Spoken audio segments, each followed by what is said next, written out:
আমার প্রথম কোশ্চেনটা হচ্ছে যে তামিম ইকবালকে এবারে আসলে আমরা বরিশালের ক্যাপ্টেন হিসেবে দেখতে পাচ্ছি কিনা, এবং আজকে তামিমের যে অনুশীলনগুলো আমরা দেখছিলাম ব্যাক টু ব্যাক 4-6 সবগুলোই প্রত্যেকটা বাউন্ডারি যাচ্ছিল এবং অসাধারণ পারফরমেন্স, এবং লাস্ট এনসিএল এ পারফরমেন্স সব কিছু মিলিয়ে আসলে তামিমকে ক্যাপ্টেন হিসেবে আমরা পাচ্ছি কিনা।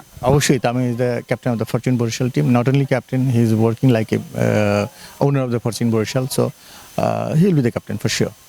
আরেকটা ব্যাপার হচ্ছে আমরা দেখলাম যতটুকু আমরা জানি যে হচ্ছে ইতিমধ্যে হচ্ছে মোহাম্মদ নবী চলে এসেছে, এবং এর বিদেশি প্লেয়ারগুলো এবং জাতীয় দলের অনেকগুলো প্লেয়ার আপনাদের দলে রয়েছে যারা আসলে ভালো পারফর্ম করে যাচ্ছে।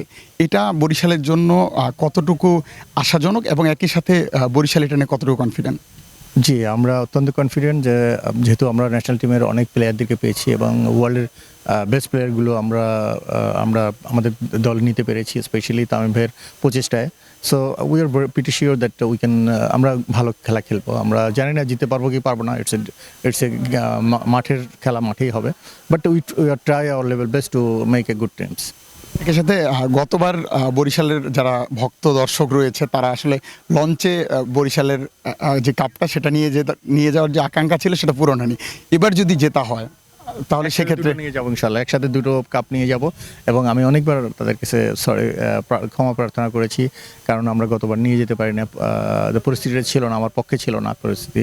সো এখন ইনশাল্লাহ হয়তো আমার পক্ষে যাবে পরিস্থিতি, আমরা নিয়ে যেতে পারবো বলে আমি মনে করি। আমরা তাহলে কাপটা তাহলে বরিশালের হাতেই দেখছি।